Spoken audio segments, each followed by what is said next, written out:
I'm Joel Metzger. I am a General Manager of Utica Water and Power Authority. We used to be Utica Power Authority, but in 2013 we changed our name because water is really what we're all about here. What I'd like to start with though is I'm going to show you a video that we made about our system. We made this about a year and a half ago. And I think what that is going to do is just give everyone the visual overview of what we're going to be talking about. And then when I go through some additional slides, I think that'll be a nice foundation to build on. So let me get that video set up here and then we'll get going on it.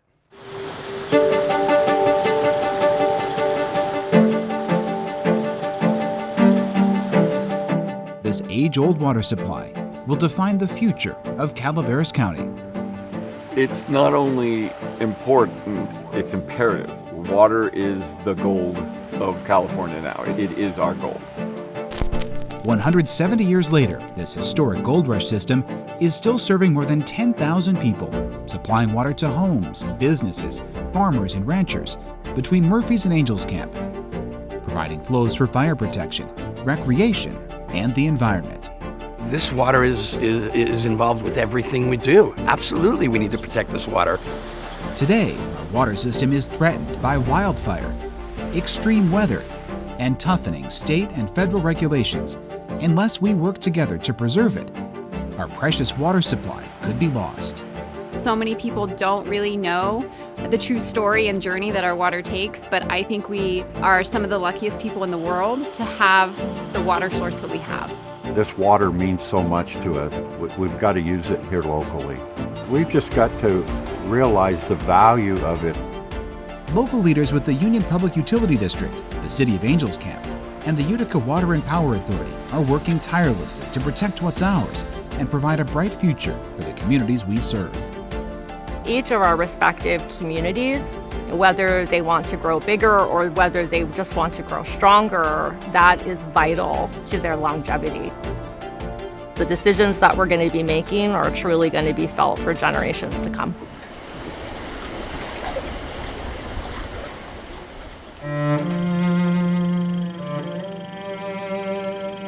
The year was 1849. Gold prospectors soon discovered the immense value of another resource, water. To ensure year-round flows for the gold fields, competing miners banded together in 1852 to form the Union Water Company and built an elaborate ditch and flume system stretching from Angels Camp to Arnold to tap the North Fork of the Stanislaus River, the same system still in use today.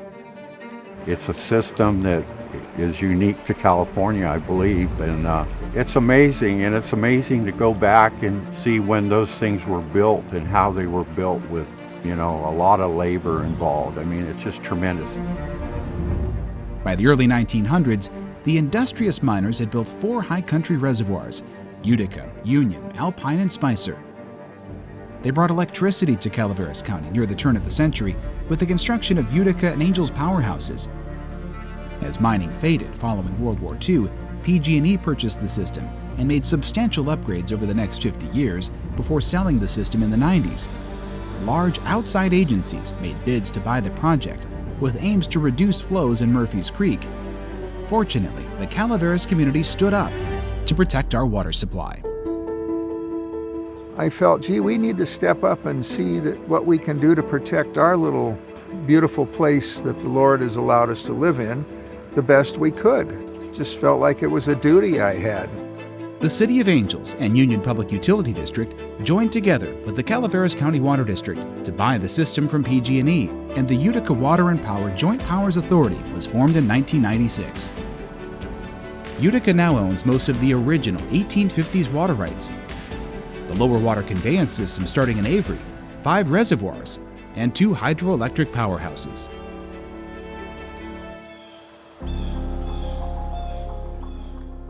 Without these old canals and ditches and flumes and old pipe systems and everything, you're not going to get any water out of your tap. And we want everybody to understand what it takes for it to get there. The water we drink takes an incredible journey that begins in the High Sierra. Spring snowmelt flows into high country reservoirs, then is released into the North Fork of the Stanislaus River. Near Calaveras Big Trees, CCWD's McKay's Point Reservoir diverts river water into the 9-mile Collierville Tunnel. Utica taps the tunnel in Avery and flows its share of the water into a ditch that begins a 27-mile voyage. Flows from the tunnel fill Hunter Reservoir and are released into the lower Utica Canal that runs for 13 miles through concrete-lined canals and wooden flumes built on steep rocky cliffs, with 3/4-mile flume posing the biggest challenges. As the system nears Murphy's, Utica delivers water to the Union Public Utility District, which provides treated water to thousands of homes and businesses in Murphy's, Douglas Flat, Vallecito, and Carson Hill. The Utica Canal system ends at Murphy's Forebay that releases water hundreds of feet down the mountainside through a penstock to power the Murphy's Powerhouse, Utica's largest hydro unit. Flows exit the powerhouse into the Murphy's Afterbay and are released into Murphy's Creek, which would be dry during the summer without Utica's system. A year-round centerpiece of our community, Murphy's Creek is a summertime favorite for local families that also serves as an economic driver and key tourist attraction. Main Street is kind of the brain of Murphy's. This creek right here is probably the heart and soul of Murphy's.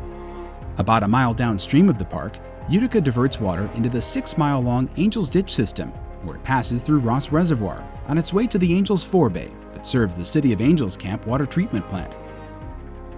The remaining water flows into the Angels Penstock, which drops hundreds of feet to spin twin Pelton wheels in the Angels Powerhouse. Any water not used by residents, businesses, and agriculture flows down Angels Creek and into New Maloney's Reservoir, where Utica loses all rights to use it. Supporting agriculture is a key component of Utica's mission. As our water makes its way down the hill, more than 20 irrigation contractors are served directly from the ditch, and ag water supplied to UPUD, the Dogtown Ditch Association, and Greenhorn Creek Golf Course creates a greenbelt in the region that sustains hundreds of acres of irrigated pasture and the grapes that fill glasses in the region's flourishing wine industry. When I moved back after college, there was 5 wineries here, right? And now there's upwards of 40 in Calaveras, and none of it would be possible without the water in the system, the water that's running right here, right now. I was born here. The family's been here since 1850. Well, it's certainly an integral part of it. It's something that we rely on because it's green and we've got a stockpile of grass there for them to come to in the fall. That's how we survive. Big challenges are looming. Our water system is aging, and the cost of upkeep and repairs is rising. Old wooden flumes, they don't last forever. You're lucky you get 20, maybe 30 years out of them, and you got to rebuild them. And in today's age, it's not cheap to do this. The maintenance of the system is very intense. The system is vulnerable to natural disasters. Murphy's Park. From flooding, to heavy snowfall, to devastating wildfires. In 2001, the Darby Fire destroyed 6 of Utica's wooden flumes, including the 3/4-mile flume, cutting off our community's sole water supply. That time, that fire hit almost 15,000 acres, and that was a very large destructive fire for its era. Now it's not uncommon to see a fire move that much in a half of a day. We found out how vulnerable we really are, and how quickly our water source can be taken away from us. Moving forward, there's a lot of strategic planning in place to try to harden these flumes. Utica and its partners are taking proactive steps to act before the next wildfire strikes by reducing overgrown fuels surrounding our vulnerable wooden flumes and seeking grant funding to rebuild critical infrastructure with fire-resistant materials. Meanwhile, regulatory costs to operate our hydroelectric powerhouses are increasing significantly. Relicensing the hydro projects with the federal government in the coming years will cost millions. Frequent droughts have reduced power sales, and revenues no longer cover Utica's costs. The authority must rely on the City of Angels and Union Public Utility District to help balance its budget each year and keep water flowing to our communities. I think the partnership between the City of Angels, UPUD, and Utica is absolutely invaluable. We are really engaging with one another in creative and thoughtful ways so that we can figure out how do we plan for the future. Because this system is not just for our generation, this system is for multiple generations in the future.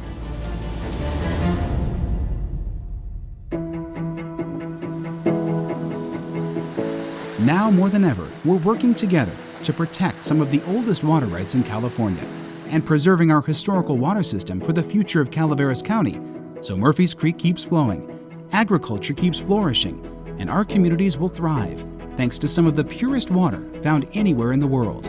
We need your support to make this bright future a reality. I think the partnership that UPUD and Utica have is strong, and I think it's only getting stronger. We're always trying to find ways to fund our projects and improve our infrastructure without putting that cost on the burden of the customer. The water supply that feeds us is absolutely important and critical for every aspect of our life. I think our communities can pull together and do it. We have to have the access to those water rights, and that water or we will not exist.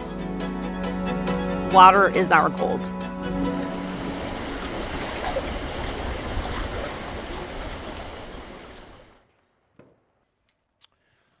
All right, so you have the visuals now. So you can see what the flumes look like, what the canals look like, some of the hydros and things of that nature, the history of the system.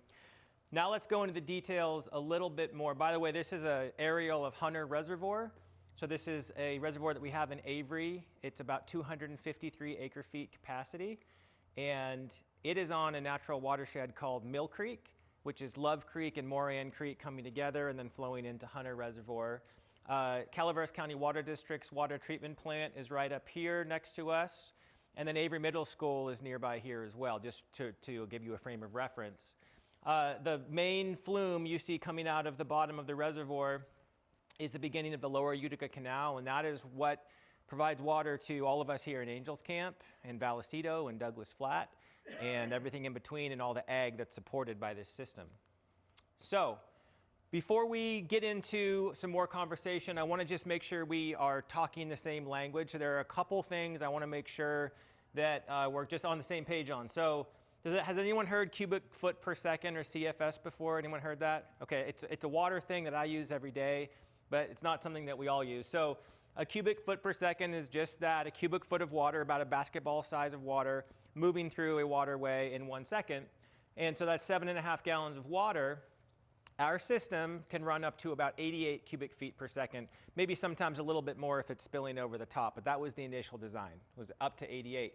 We generally don't run nearly that much because of contracts and droughts and things of that nature. So the other unit of measurement is an acre foot. Has anybody ever heard of an acre foot before? Okay, so you might see on the TV, New Maloney's Reservoir holds 2.4 million acre feet of water, and it's only half full or something of that nature. So when they say an acre foot, that is 1 acre of land, so about a football field with 1 foot of water on it. That's an acre foot of water. And what does that mean in terms of an average family? Well, the average family might use one of those a year for flushing the toilets and watering their lawns and doing all the things that people do with water. You may have heard the governor of California and the state water board say, you're all using too much water, and so they would like to see that 1 acre foot go down to maybe a half acre foot or even a quarter acre foot per family. And obviously that's going to differ between a ranchette that's 5 acres up here in Angels Camp versus a postage stamp lot down in the valley. So you'll see different water usages there. Our water rights and our contracts allow us to divert 33,000 acre feet in a given year. So that's what we are bringing down. We serve up to 10,000 people.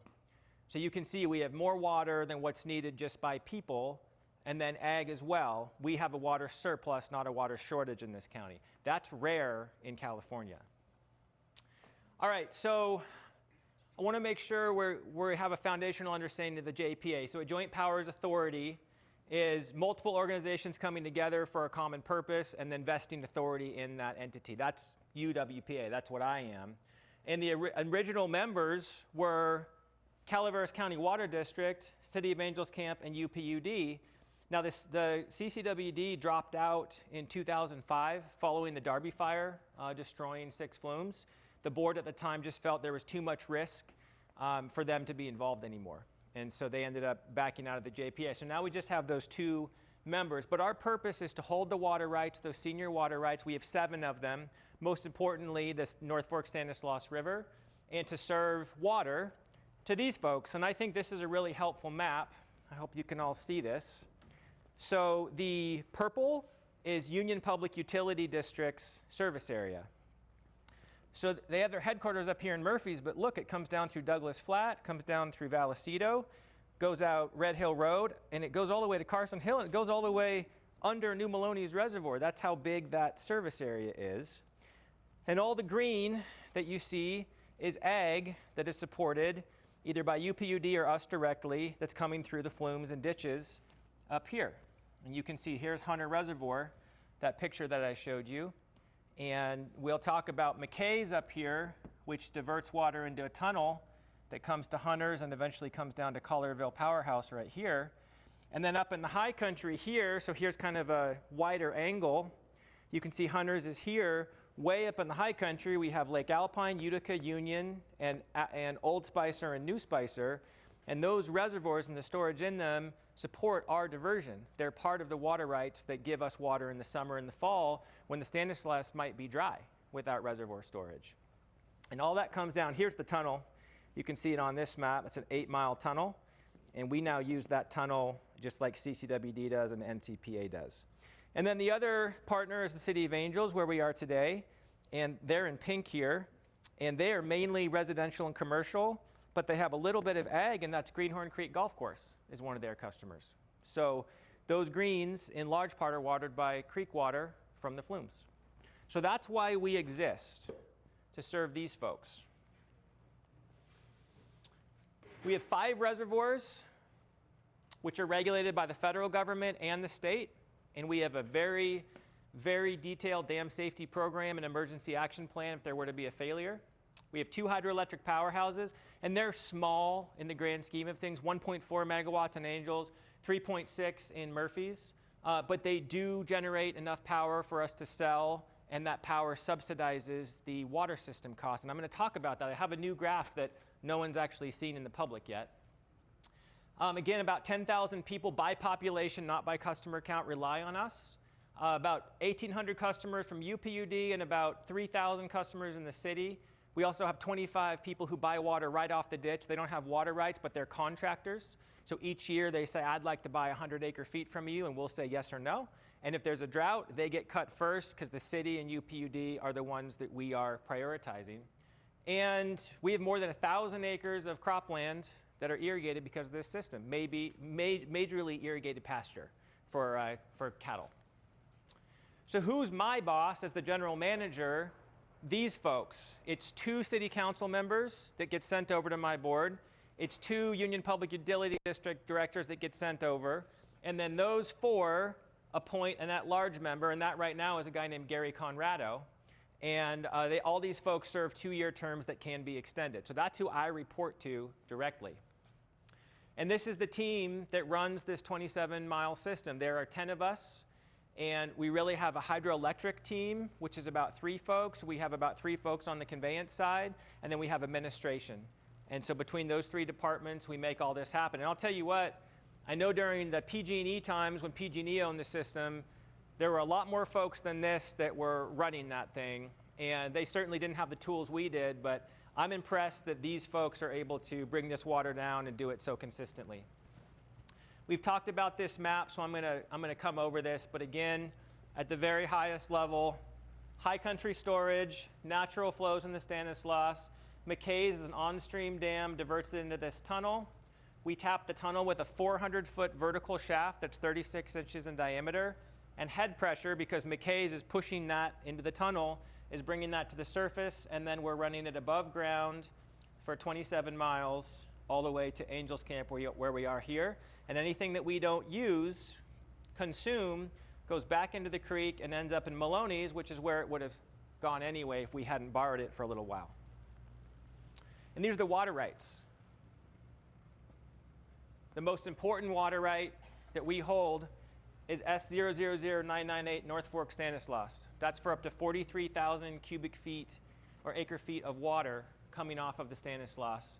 Now, we don't divert that much because of contracts, but that's a 60 CFS right that we still hold. And all these other ones matter too, but that's the one that is our gold. And then we have 2 FERC licenses. FERC is Federal Energy Regulatory Commission, And if you generate power, whether it be wind, solar, nuclear, natural gas, whatever it is, you need to get a license from the federal government to do so. And then they come and they inspect your facilities and they make sure that you're complying with the terms and conditions of the license. These licenses are generally 30 years. Sometimes you can get a 40-year or a 50-year license. Projects this small only generally get 30-year licenses, and that's what we got. So even though the system was purchased from PG&E by our community in 1995, we didn't get the license until 2003. It was in the process of being relicensed when the system was purchased. Got a 30-year license, and so we're looking at a 2033 license expiration. And the estimate from a study that we did to relicense both projects is that that could cost up to $10 million to get that relicensing done. Yes, ma'am? And what does that mean? I mean, where is the $10 million going? So in a relicensing process, you are 5 years prior to your license expiration, which is 2028 for us. You notify FERC, we are going to relicense the project. And then that kicks off a process to consult with stakeholders who may have an interest in how you operate your project, the environmental impacts, the cultural impacts, the historical impacts, the community recreational impacts. And all of those folks come together and they will make comments and they will request studies and actions to be done by you, including engineering studies, including environmental studies, and the list goes on and on. And so when I looked through the relicensing that was done during the PG&E era and then finished by us, I saw hundreds of comments requesting studies, and then you have FERC gets to make the final decision, but you have the entity that's trying to relicense saying, I don't think we need to do all those studies, and I don't think we need to spend that much. And then you have the stakeholders like the Forest Service and Fish and Wildlife and the state board saying, we want even more than what we even said. We want everything studied, and we want all these conditions to be met. And so it's this back and forth. And eventually FERC says, you will do these 30 studies and the results will be incorporated as conditions in the license. And that usually takes 10, 15 years. There are relicensing processes that have been going on for 30 plus years and they aren't done. So the costs are that process, the back and forth, the requests, and it's really the studies and the engineering reports. Yes, sir?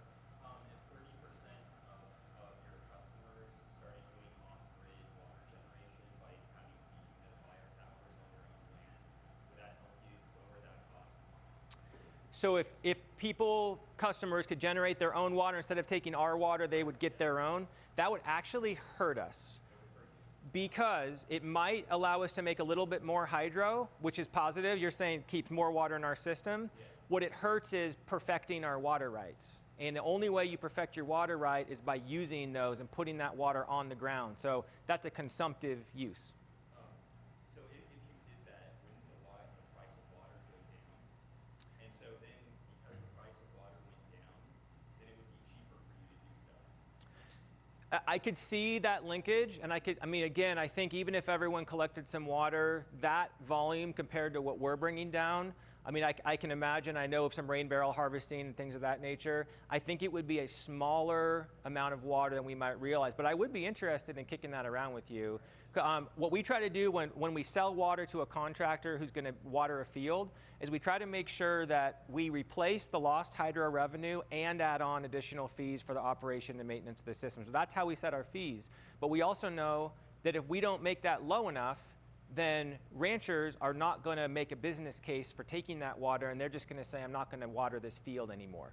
And so I know that our board is always trying to weigh we want to make sure that, in our mission statement, supporting agriculture is in there. We want to make sure that we're not going too high, but we also want to make sure that, we're not leaving a bunch of money on the table. So it's kind of a constant balance. Yeah. I have one more question.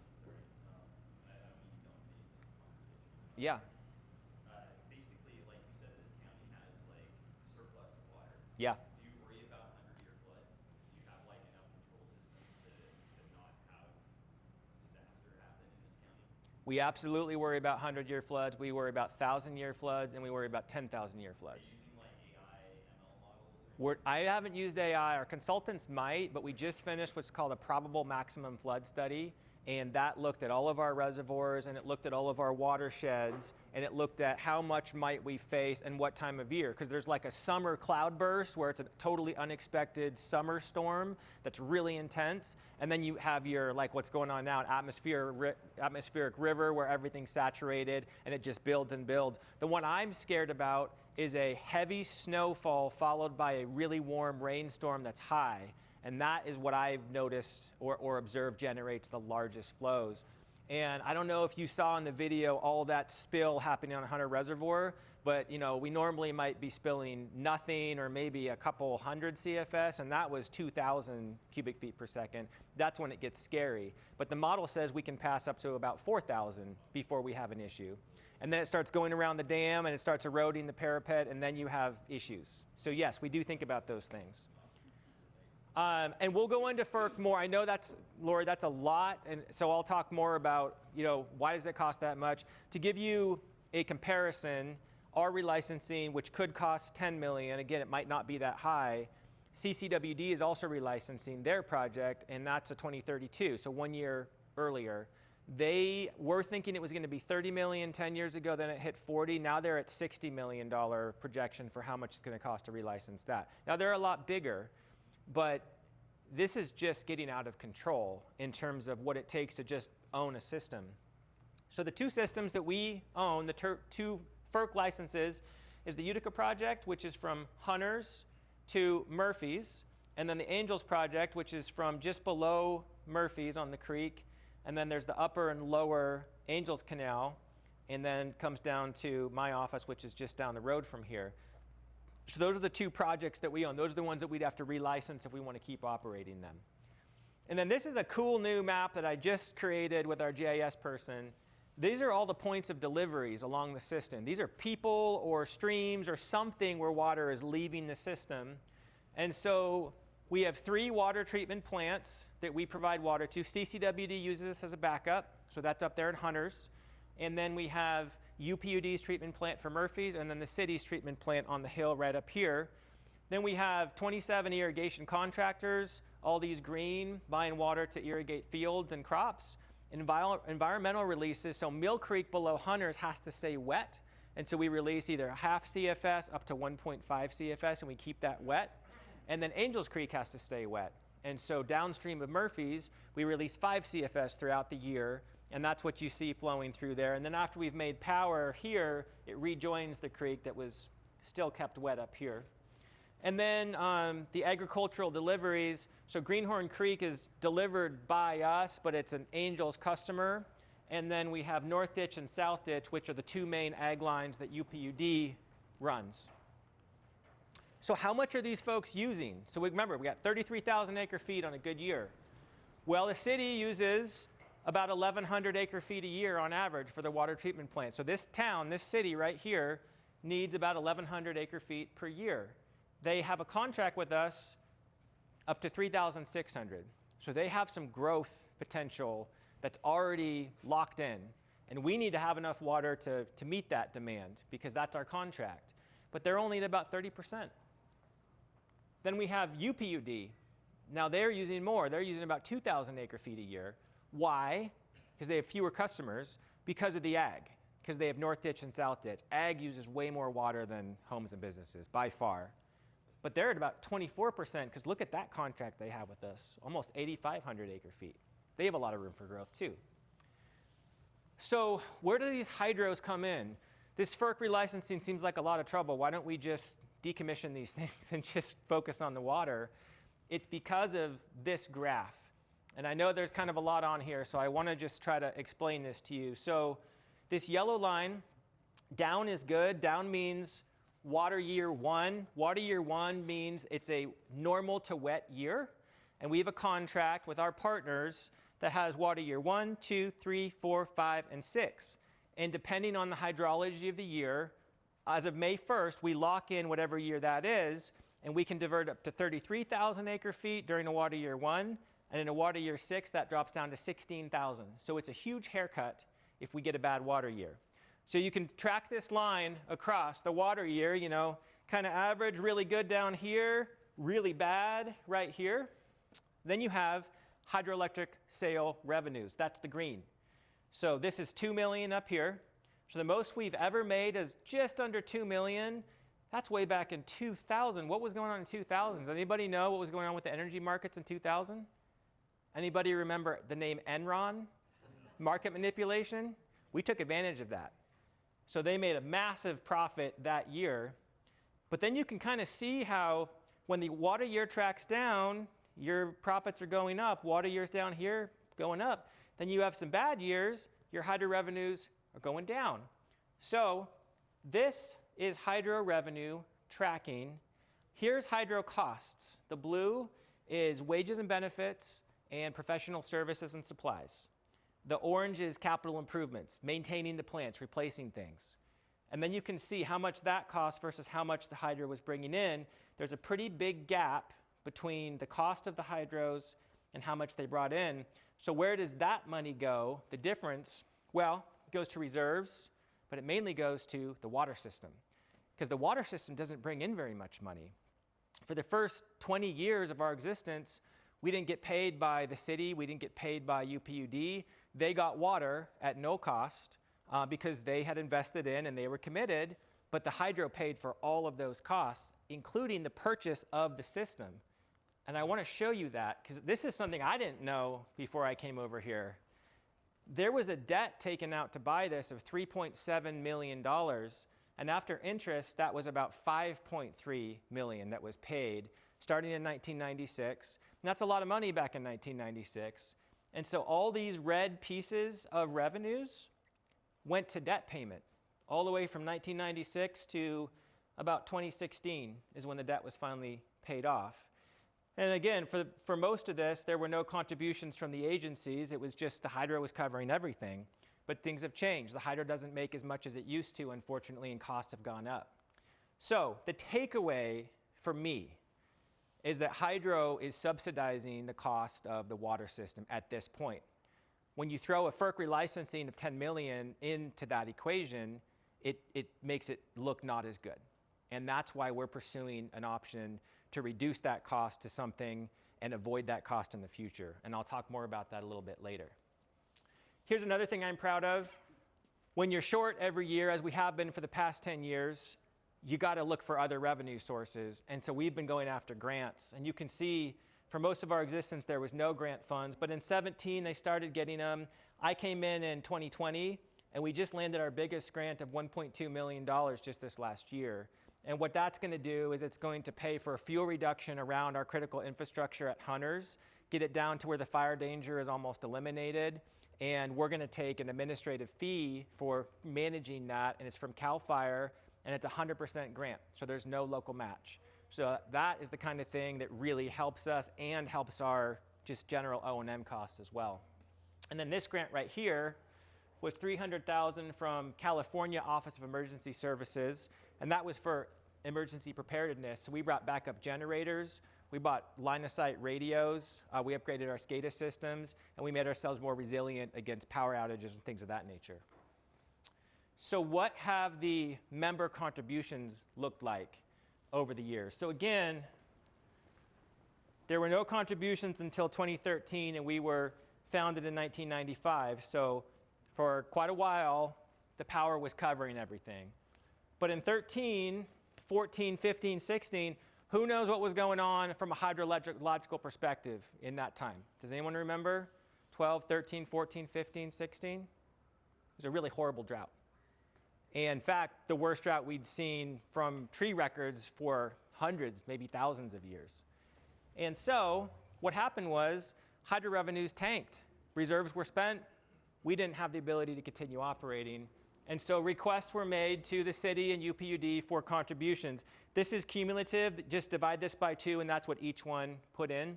And that's how the contract works with them is in good times they benefit 0, but in the bad times they make up those shortfalls. Whatever the UPUD board needs, they put it in. And so you can see during that drought it went up, and then the drought broke in winter of 16, 17, and then still some contributions, but not as much. And we had another drought, and we had costs go up, including trying to start saving for that relicensing. And so you see capital improvement, reserves for relicensing, and just general inflation lead to the need for more contributions from the city and UPUD. So what does that mean for all of us? Because I'm a customer too. I pay UPUD my water bill. And so what does that mean? Well, if you're a UPUD customer, you're paying $18 per month, $216 per year. And doesn't matter if you have a 6-inch meter, like a big commercial or ag person might, you're paying 18, or if you have a 5/8-inch meter, which is the most common size for a residential person, everyone pays the same. That can generate, under their new rate structure, because it changed, $370,000 a year. That's what that can generate right now. If you are an Angels Camp resident, you're paying about $13 a month for the 5/8-inch or 3/4-inch meter.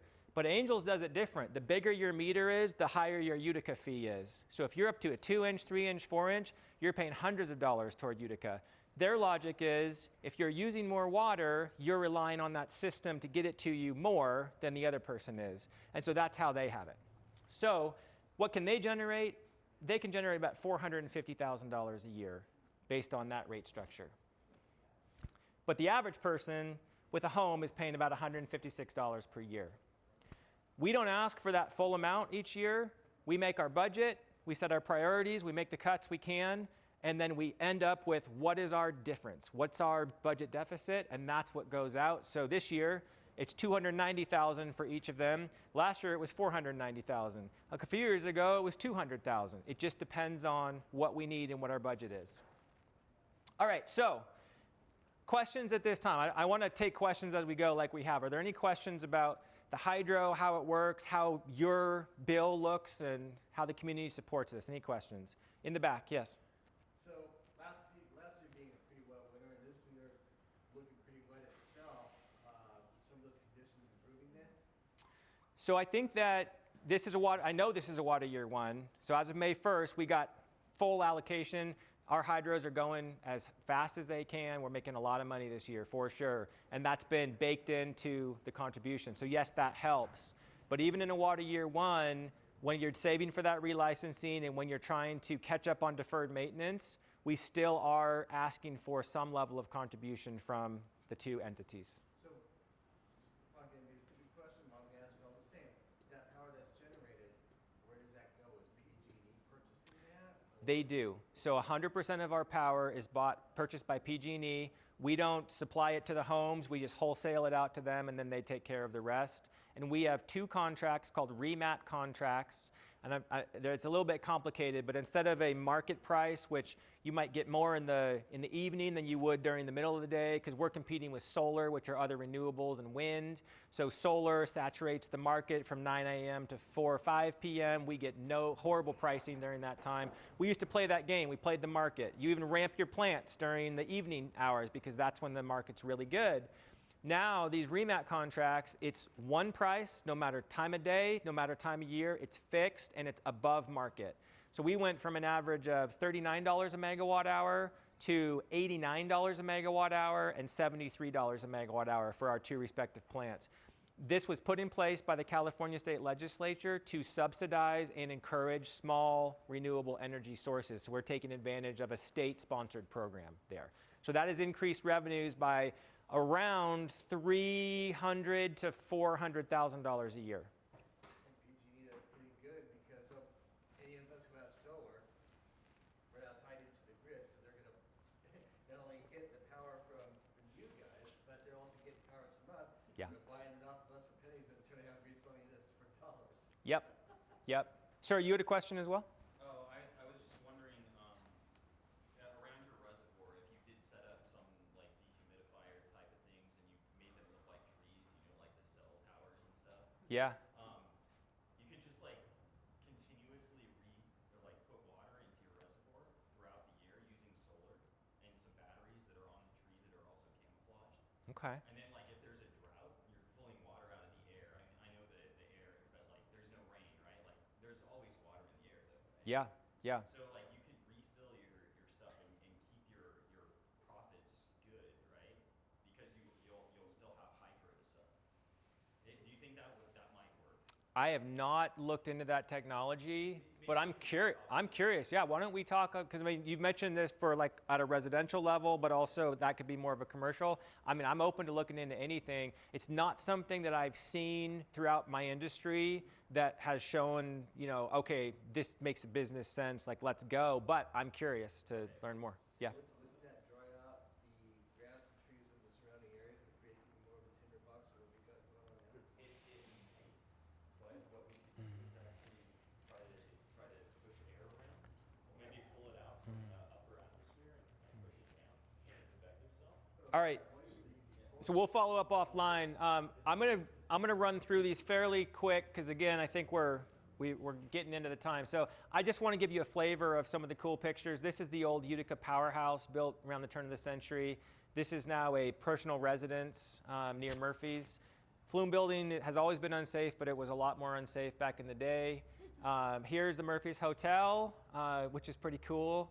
Here's the Murphy's Hotel again. This is one of my favorites. Look at Murphy's Park. This is Murphy's Park right here. They were really doing some mining. This thing would get flooded and it was really frustrating for them, and so they had to dig a channel to drain it called the deep cut through the limestone. And you can still see that if you go downstream of the park. You can see this narrow, deep channel with waterfalls going through it. That was to drain that huge mining pit there.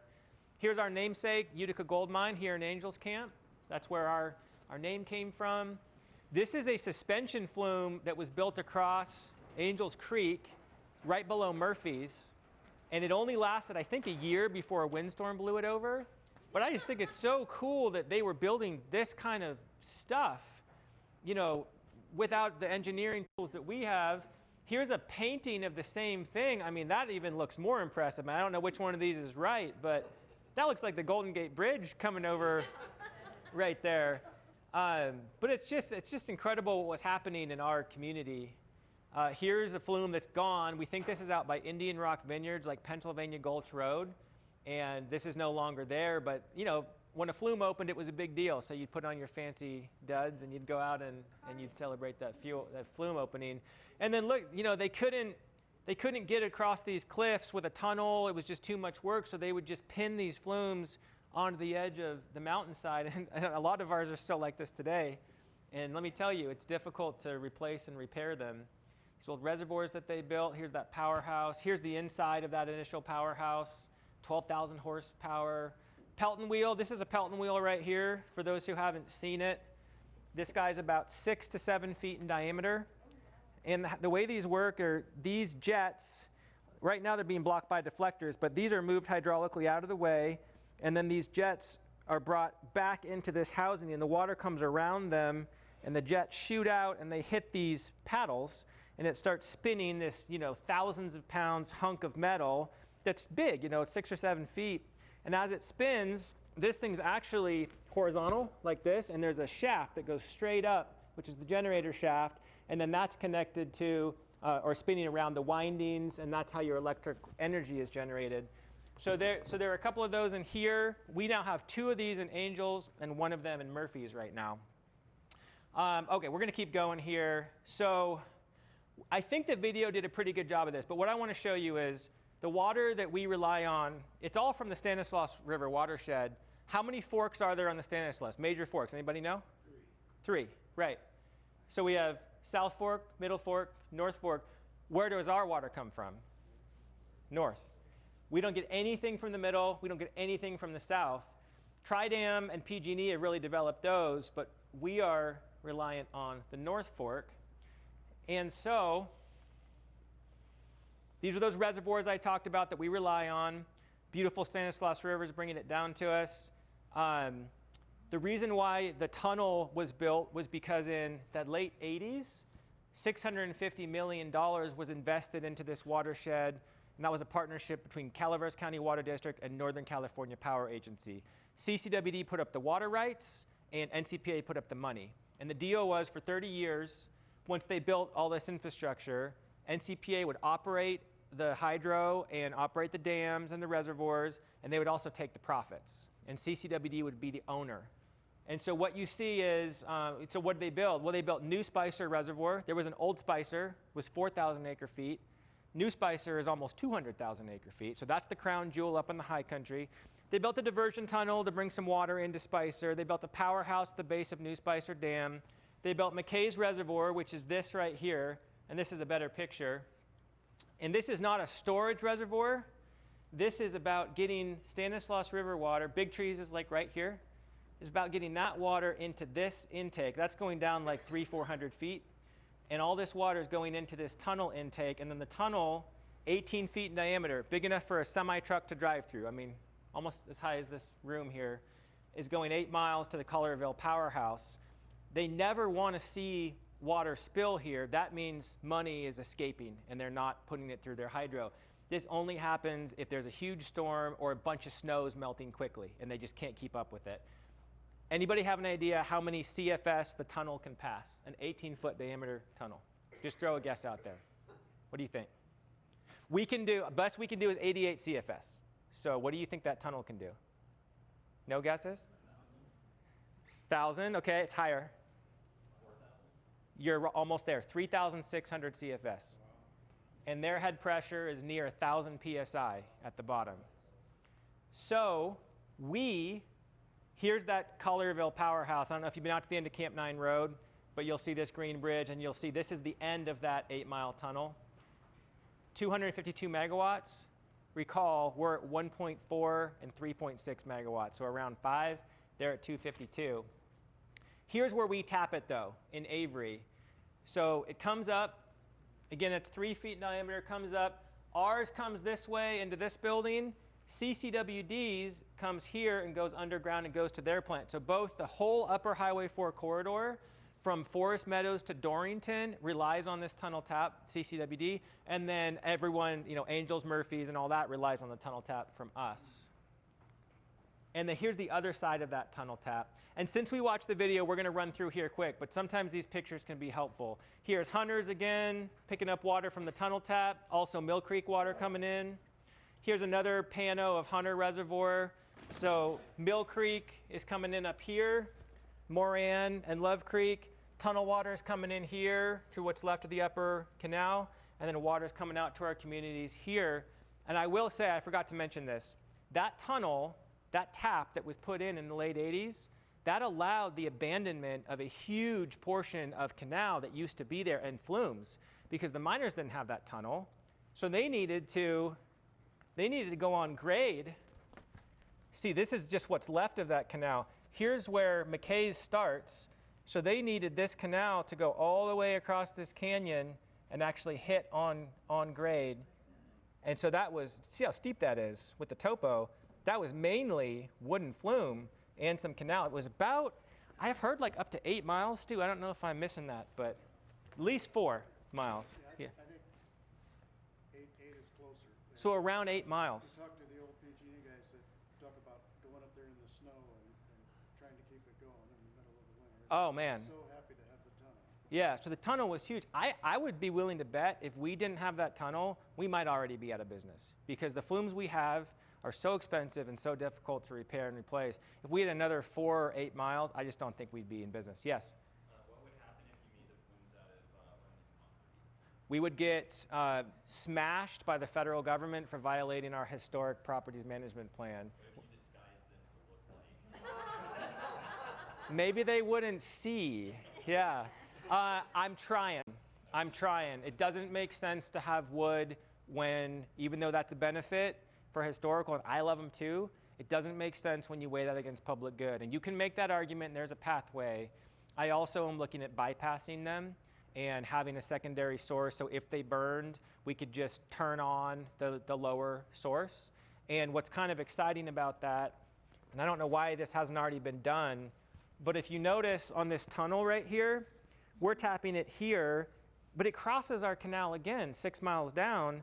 If we tapped it there and we just had that ready to go, then if any of these burned, and this is the most vulnerable area, then if any of that burned, we could just switch to that lower tap and no one down here would even know the difference. And then we'd have plenty of time to rebuild those.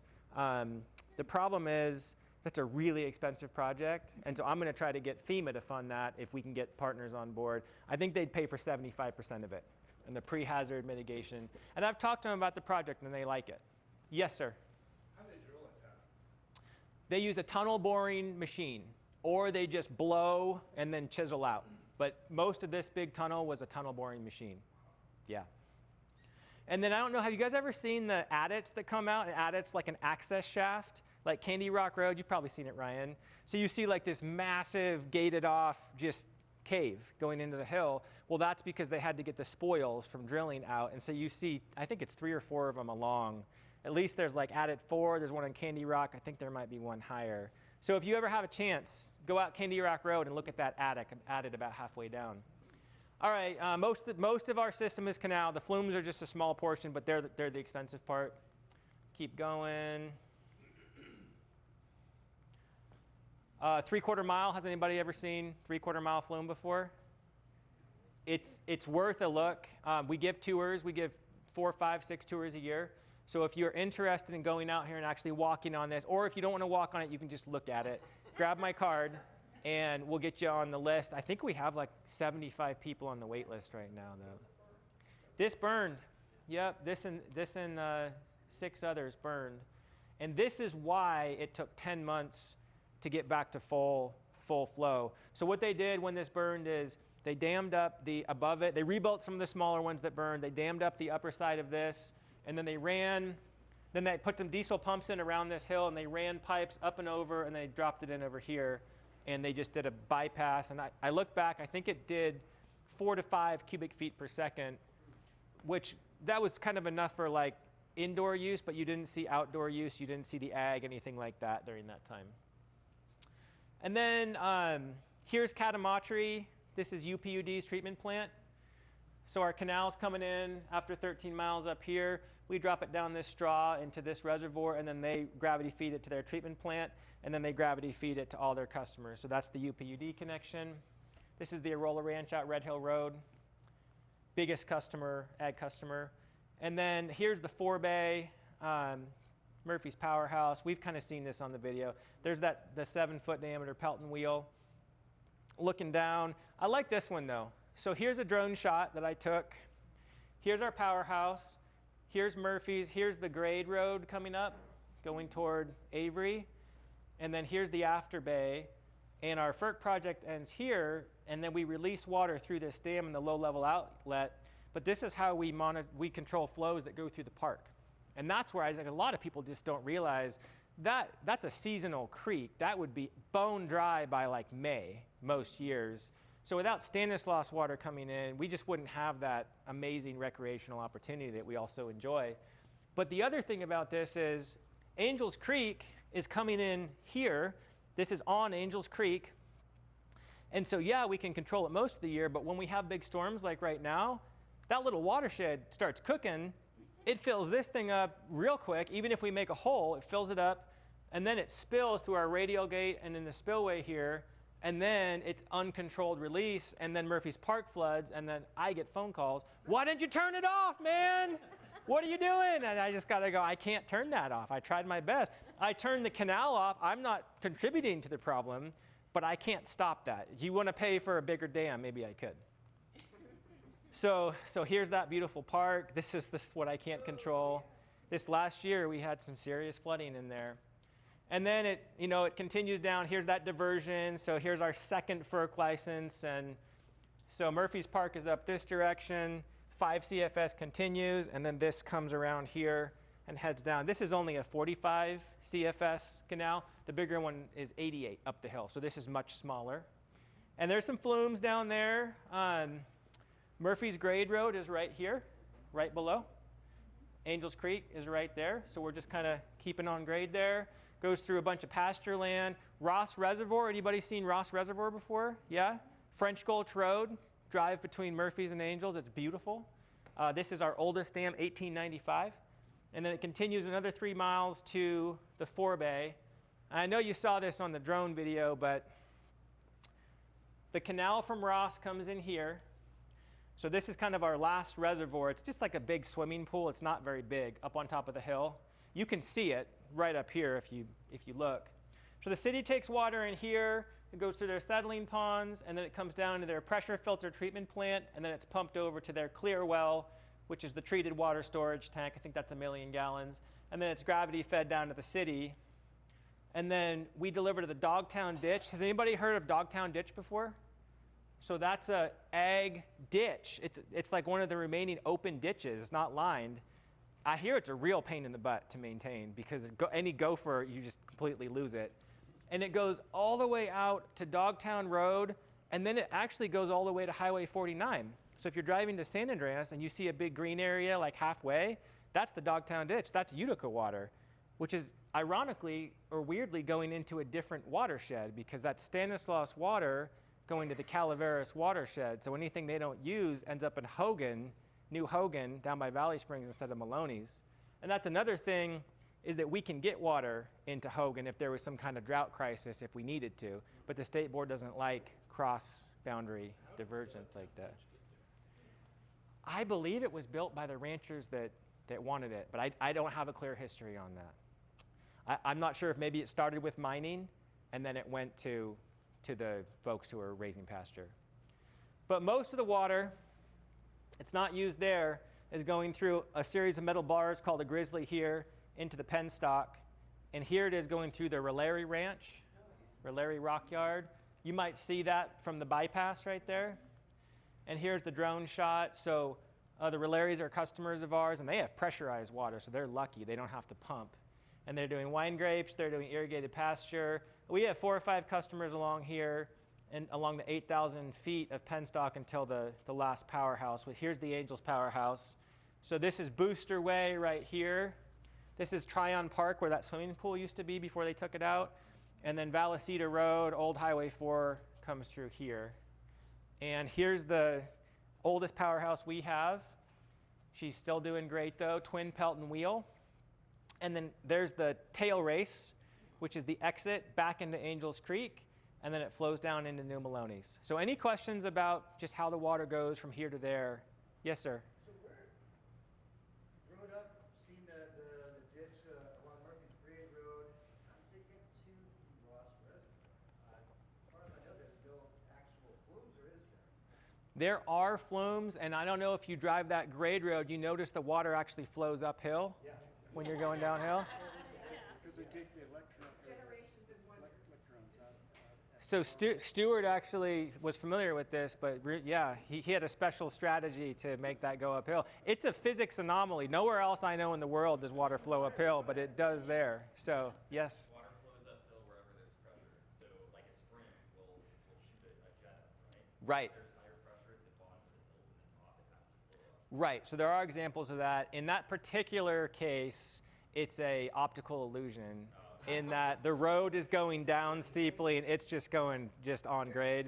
But I love that, any tour, it's like, oh, everyone pay attention. This is the one place in the world where physics does not get followed.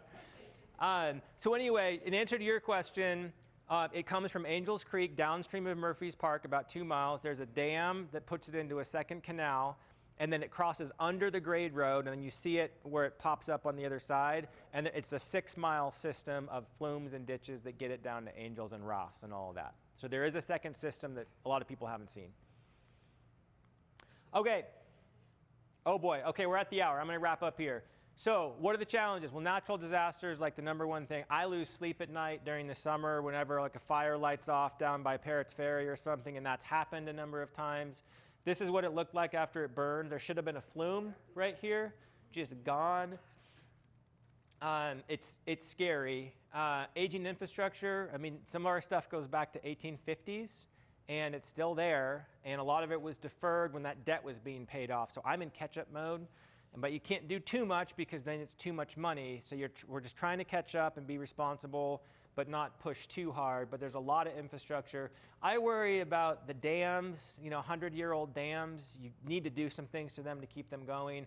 The flumes are like the Golden Gate Bridge. As soon as you finish painting it, you got to go and start again, and that's kind of how it is. They're out in the weather and they're wood, and in many cases not even pressure treat, so they just degrade quickly. And then the darn canals crack and get worn away, and they start leaking, and leaking means money is leaving our bank account, and so we got to reline those sections with shotcrete. So we throw a wire down, and we blast shotcrete in there, and then that section is now good for a while, but you also lose some capacity. Luckily, we don't need that 88 CFS like they used to because our water right's now 60, and so we have that capacity, but that is something to think about. And then we have the regulatory burden, which is the feds mainly, and then we have the revenue shortfalls. On average, we're about $1 million short, sometimes more, sometimes less each year. And then the water right protection. I don't know if you have been seeing the news over the past couple years, but there have been some bills in Sacramento that have been targeting water rights and limiting the water right holder authority and increasing the authority of the State Water Board. We're protected more than most because our water rights are pre-1914. Pre-1914 means the water board wasn't even created, so they can't regulate you. But after they were created, then they can regulate you and they can curtail you. But they found ways to curtail even the pre-1914 water right holders. I got curtailment notices for this community. I was not expecting that. And so lawsuits are going. I don't know how it's going to shake out. But I can tell you, I'm in Sacramento making comments to try to protect these water rights. I'm working with other water agencies and their legal teams and our legal team to try to protect these water rights. And we're trying to tell our story, which is, this is one of the most valuable things we have. This is our community's future. Don't take this away from us.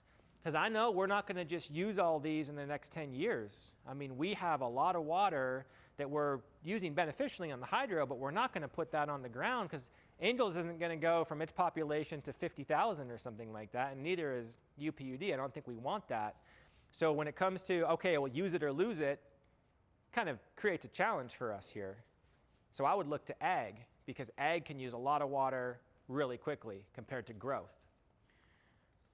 But I see every challenge as an opportunity, and so I'd like to just flip that script. So a natural disaster threat means I qualify for grants, like pre-hazard mitigation grants, and I've gotten them, and I'm going to get more. Aging infrastructure, same thing. I'm sorry, federal government, we don't have enough money. Would you be willing to help us? Okay, sure. We qualify for infrastructure grants.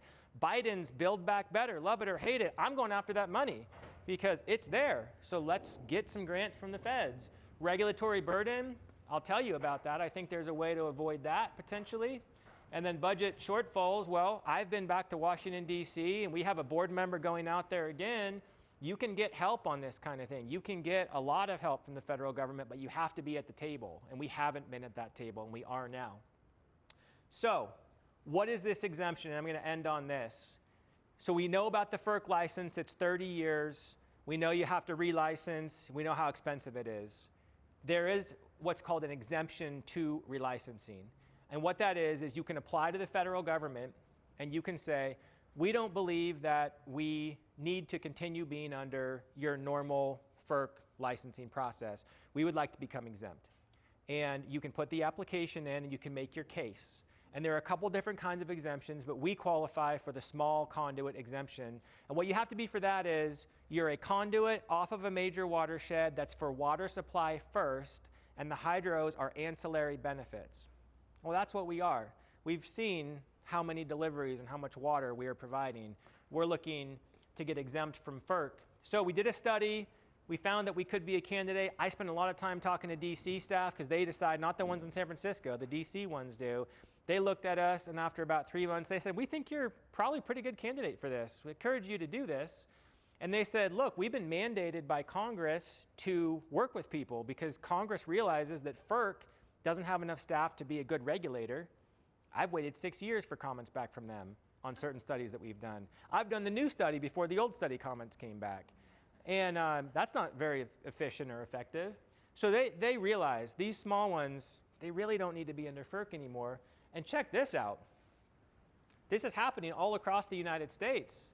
All of these small hydros are trying to get exempt because they don't see a future in any other way. And then another thing that's crazy is this. Look at this bullet here. If we were going to construct these today, the exact same powerhouse, the same megawatts, they don't even license them anymore. You're exempt from day one. They don't want anything to do with these small hydros. They can't handle it. So let's just bring ourselves into the current picture. Yes, Lori?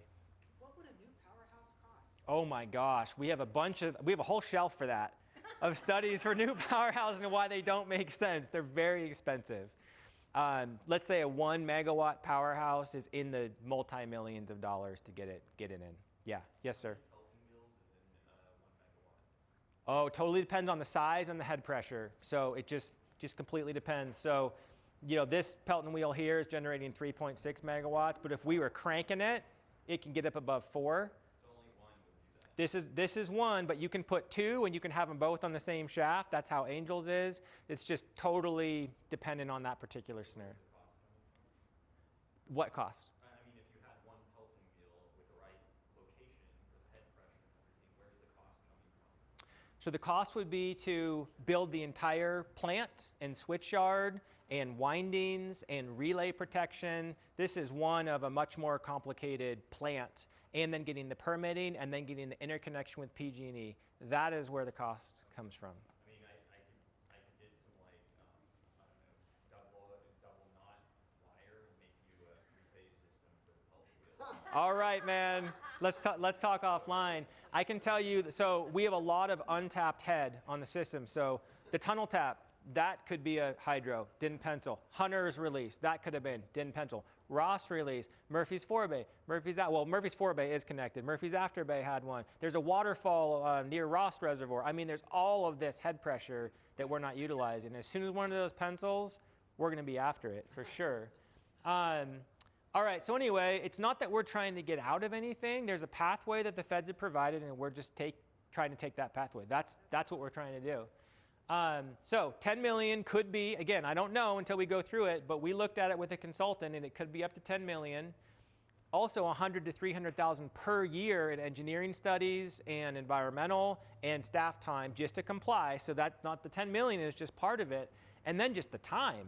I'd say 30 to 50% of my time is FERC right now. Imagine if I was able to focus on other things. That would be huge. So a lot of benefits to going this way. But what is it going to take? So we submitted, this is like 2 years of work with me and our team led to December 20th of 2023, just a couple months ago.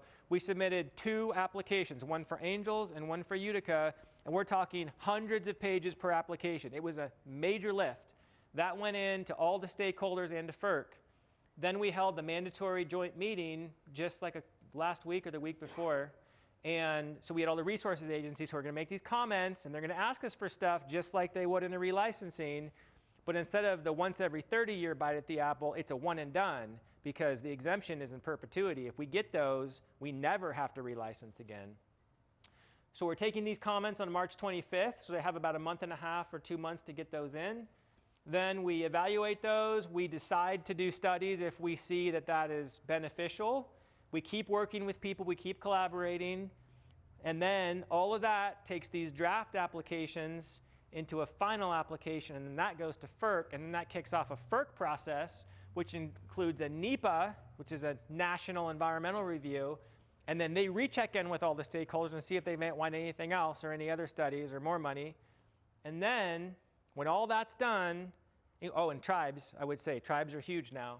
When all that's done, then it goes to the commission back in DC, and they give us the thumbs up or the thumbs down, and that kind of depends on what our future will hold. So that is the process that we're in. I will say this, it's not a guarantee. If we do fail on the exemption, everything we're doing is being done with relicensing in mind. So we are not sinking these costs. So if we fail on the exemption, 80% of that just rolls right into a relicensing. We just hope that we don't have to do that. So if you ever want to check it out, we have a dedicated page on our site. All those hundreds of pages are there. You can watch a video about it. There's a lot about the exemption on there. So last slide, I promise. How can you help? Share what you learned today with your friends and your neighbors. And we may put a call out to the community to support the exemption process if it gets controversial, and if these resources agencies are trying to take too much and being unreasonable. We may need to put some community pressure on them and let them know, no, we do mean business, and no, we do not have to do all these studies because we are this big and you're asking for studies for Oroville and Shasta, and that is not commensurate with those dam sizes here. So we might need your help here. And then just check out our website, follow us on Facebook. We have a lot of content. You can see what our guys are doing during storms and out in the field. And just understand where your water comes from and what we're trying to do to make it better. So with that, are there any last questions about Utica? Yes, sir. Are these slides publicly available? Absolutely. Yeah, I can throw them up on our website probably tomorrow. and you'll see them in the top news post right below our main photo. Yeah. Other questions? All right. Well, thank you so much for your. Yes, sir.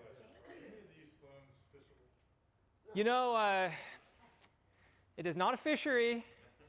There may be fish in there, but it's not a fishery. I may have seen folks who believe there may be fish in there from time to time. So, yeah, yeah.